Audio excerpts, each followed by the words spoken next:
Welcome back, everyone. What an amazing virtual day we've had so far with so many regional and global HR leaders talking about the future of work.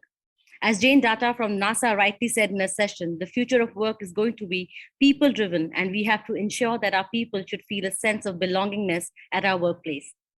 In this session now, we will explore how leading one of the best places to work for the company is driving diversity, equity, and inclusion to build a culture where they feel motivated, engaged, and belong. And to present this session, we have the pleasure of having with us Melanie D. Parker, Vice President and Chief Diversity Officer, Google. Melanie is an HR executive committed to innovative, relevant, and contemporary HR leadership. She's an advocate for change and a passionate thought leader. She's responsible for advancing Google's employee engagement strategy across diversity, equity, and inclusion. Prior to this role, she served as the Vice President of Human Resources and Communications at Sandia National Laboratories. Welcome, Melanie, to the Economic Times Future Forward Southeast Asia Conference, and I'm very excited to kickstart this conversation with you. Thank you, and thank you so much for inviting me. I'm looking forward to it as well. Absolutely, and we're looking forward to getting some great insights from you, Melanie. So starting the conversation with the first question for you, Melanie. The learnings from the past couple of years have been quite an eye-opener for the leaders who were responsible for different aspects of the workplace. What were your top 3 learnings as the diversity head of Google? You know, one of the things that was so striking to me is that we've all been trauma bonded together globally, really experiencing some of the same types of things. And I think that that has infused greater empathy into the workplace. So one of the things I've learned is how do we continue to create like that pool of shared meaning and shared understanding and bring humanity to the conversation. The second thing I've learned is that people want agency to balance life and work in a way that's best suited. And so as we're returning to workplaces at Google, we've returned hybrid with 3 days in the office, 2 days remote. I believe that that's just a starting place, and that's how we've referenced that. But as we look, to continue to define the future of work, I think we're going towards moments that matter. And how do we bring people together around moments that matter? And thirdly, what I've realized is that as we think about underrepresented communities globally, sometimes we look at that talent as either hyper visible or invisible. And it's about how do we normalize the underrepresented experience and community along with all other experiences so that we're not ignoring it, but we're also not putting it on a big billboard at the same time. Such beautiful learnings, Melanie. I must agree. I agree with you because the whole pandemic, the whole situation brought back people together. There was a lot to do. There was so much of the human touch is what people started missing, as you said, and it was time to bring back people together and finally make it inclusive for all so that nobody feels ignored. Very, very important points there. That's what I think these are some key learnings that mostly all organizations went through, where they realized how important it was to build those human connections, especially when times were not that good. So great points. Thank you so much for sharing that.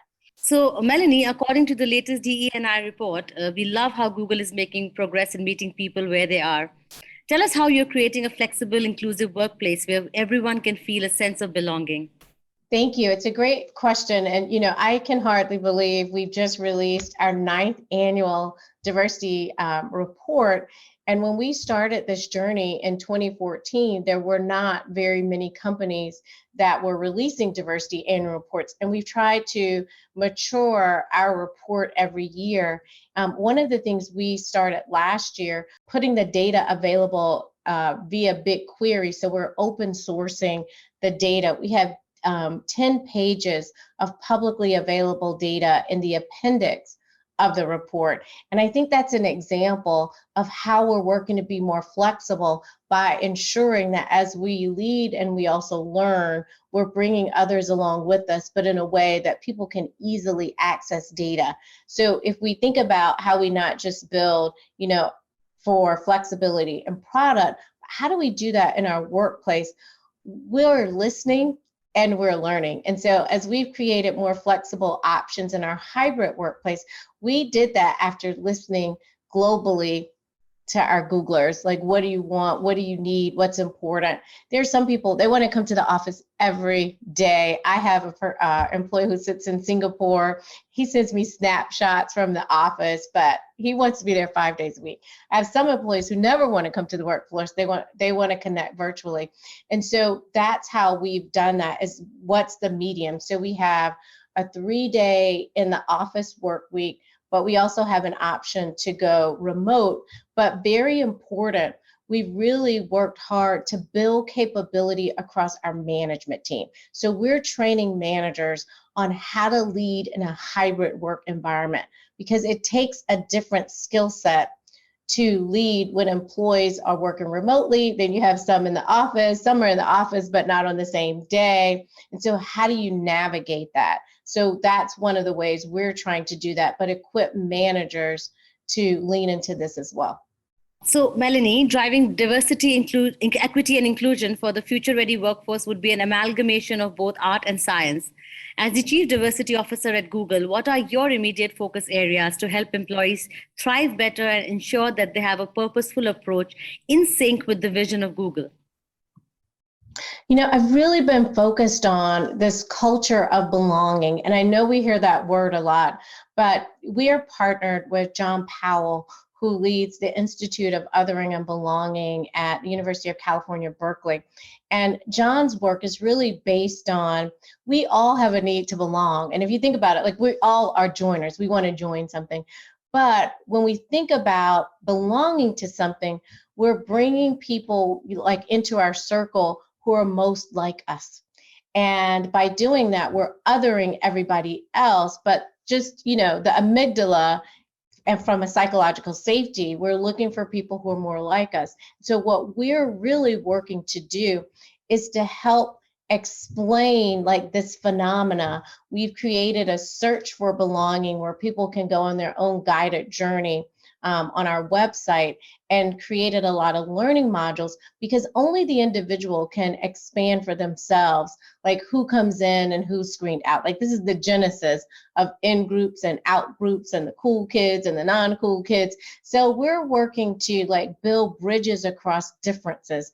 We're doing training with managers on leading across difference so that we can create environments where people feel that they belong, they feel supported, they feel valued, particularly as we're returning to work in a hybrid environment. And so we sponsored research with CoQual, a DEI think tank, on belonging. And that's exactly what they said, is that for people to feel that they belong, they have to feel supported, valued, rewarded, and recognized. So I spend a lot of time thinking about how we do this. And I mean belonging for everyone, like no Googler left out. So this isn't something for underrepresented communities. It's how does every single person that comes into our walls feel that they belong, feel that they can bring the best parts of who they are to contribute.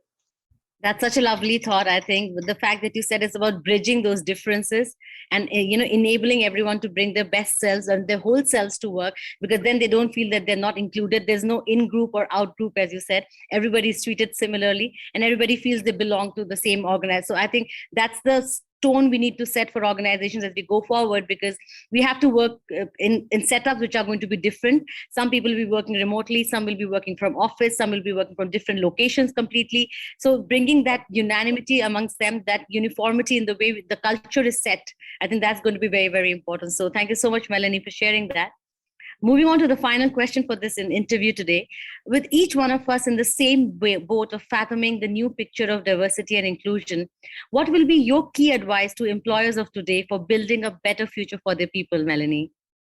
We're all owners. Like, if I could underscore one thing, we are all owners of the culture that we aspire to, both for ourselves, our work team, and our organization. And I think if we could all bring this entrepreneurial mindset and this ownership of culture mindset, I think we'd all be better. And it would allow us to look to our left, look to our right, and who's with us, who's not with us, who do we need to bring along, who can we extend like our privilege to someone else to help them come along. And then even individually, how do we acknowledge where we have blind spots, where we acknowledge that we've othered individuals or groups, because this is just a natural scientific thing that's happening, and how do we build bridges for ourselves across those differences?